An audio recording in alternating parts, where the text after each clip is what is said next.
Hi there, welcome to my views and news. Two news stories. Firstly, a meeting with some influential people of Wolkait and the TPLF. Wolkait in Western Zone. Where was this meeting held? What was the agenda? Secondly, yesterday we heard from Somalia. Somalia's national security advisor said that that Somalia wants complete withdrawal of Ethiopian troops by the end of this year. And then today we saw a report by an Ethiopian military officer about the operations being conducted by Ethiopian military against Al-Shabaab in Somalia. Where was this latest operation conducted, and why was there need for publishing a report about this new operation? Is Ethiopia trying to prove that it is doing a wonderful job in the fight against Al Shabaab, and its departure from Somalia could make the country vulnerable to be taken over by Al Shabaab? First, viewers, Wolkait, we know that according to Tadase Verede, by the end of first week of June, the issue of Salamti and Raya will be solved. By the end of first week of July, issue of Wolkait, Tumara Sagade be solved. How? No one knows, because still Raya is in a volatile situation, though Tigray fighters are in control of large parts of Raya. They entered Alamata city too. Again, I'm saying, when I said Tigray fighters entered Alamata, people accused me, TPLF loyalists criticized me of being Fano, etc. But now it has been confirmed. Everyone is saying that Tigray fighters are there, trying to expand control, facing resistance there, but they are there. And not just in Alamata, they managed to move towards the border too, towards Vaja as well. They are trying to establish their the defense lines on board. Uh, so Raya still volatile, I would say, though largely under Tigray control. Tigray wants to make the next move towards Salamti and especially Wolkait. Wolkait is the key issue, burning issue, flashpoint, which could cause serious tensions, because as the decisions about Wolkait are approaching, we're seeing intensified fighting in Gondar. North Gondar, South Gondar are now places, zones where heavy fighting ongoing between Fano and military.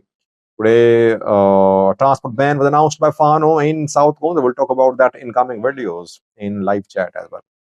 Wolkait, where Tigray government wants to expand its RIT. Before that, it wants to take people of Wolkait on board. A meeting has been held at Sheraton Hotel in Addis Ababa, reportedly on Wednesday, between Tigray leaders and some influential people from Wolkait.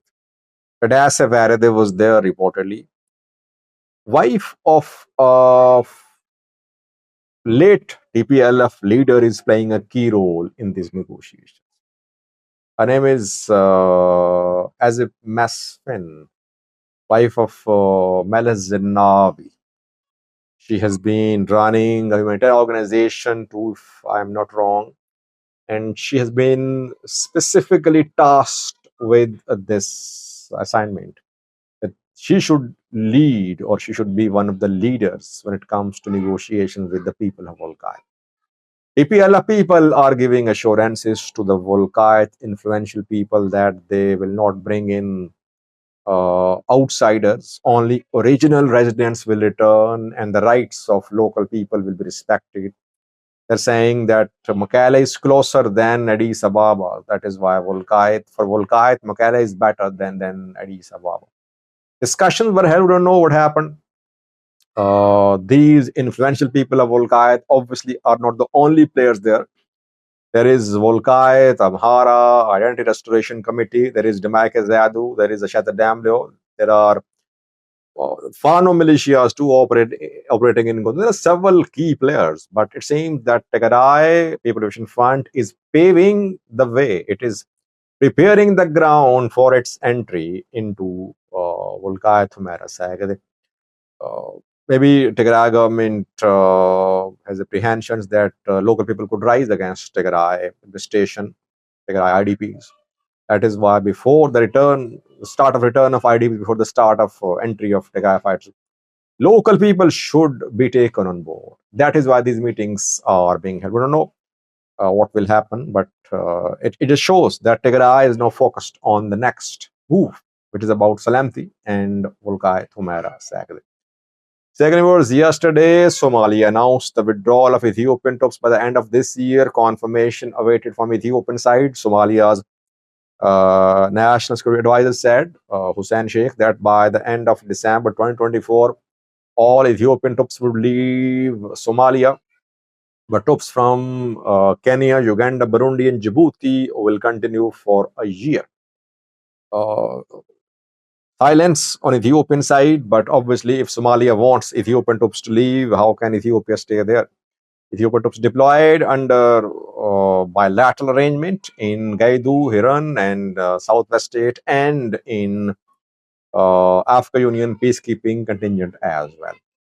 Will these bilaterally deployed troops leave leave Somalia? Because they deployed to border areas, Somalia-Ethiopia border areas, and the purpose of deployment is to defend governments there from Al-Shabaab and to defend Ethiopia as well. Yesterday, we heard from Somalia National Security Advisor, and today, a colonel of Ethiopian military operating in Somalia released a report, which was published by Ethiopian National Defense Force. The colonel says that his name is Colonel Desta Bichu.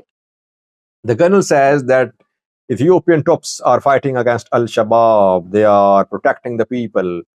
The report they have released is from Halgan, which is in Heran zone, Hedsha Valley, I think, regional state. There, according to the Ethiopian military, Al-Shabaab fighters hid explosives to destroy, to damage cities' electricity infrastructure. Ethiopian forces carried out an operation and the explosives were uncovered and they were diffused. So the city's electricity transmission system was saved by Ethiopian troops. This is being claimed by Colonel Dasta. Definitely an attempt by Ethiopian military to show as if it is essential for peace and stability in Iran and other parts of Somalia.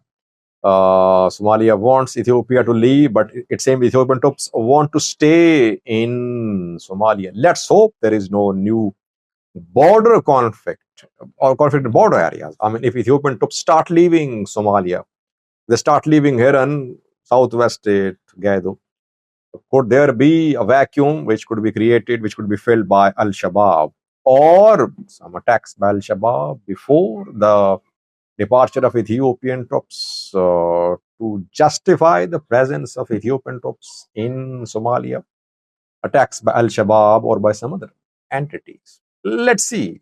It seems Ethiopian troops want to stay in Somalia, they don't want to leave. That is why this new report was published this morning by Ethiopian National Defense Force.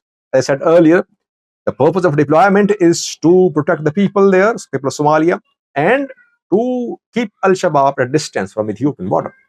If Ethiopian troops leave Somalia, enter their border areas, then obviously Al-Shabaab might take control of border areas and then try to enter Ethiopian territories. Thank you for watching.